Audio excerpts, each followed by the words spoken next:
Ganito pala guys magluto ang mga Mongolian ng nilagang kambing. Hiwain ng maliliit na piraso para madobo at lagyan ng masin. Hugasan ng maiki ang tuwalya ng kambing. Pagkatapos na hugasan ng maiki ay ilagay ang hiniwang karne sa tuwalya ng kambing. Habang ilalagay ang karne, ibabad sa apoy ang mga bato na halos magbaga. Ilagay ang mga natitirang sangkap gaya ng dahon ng sibuyas at nadurog na paminta.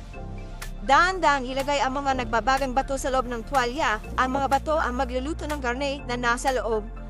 Itali ang mga butas ng tuwalya para matrap ang init. Pagkatapos ng isang oras, ay tanggalin ang tali ng tuwalya para palabasin ang usok. Iwain ang tuwalya at buksan para ihain ang napakasarap na nilagang kambing. Tignan nyo guys ang sarsa na galing sa karne. Pag iniintay mo, makbo na sa pinakamalapit na tindahan para umutang ng Red Horse, baka maubusan ka pa.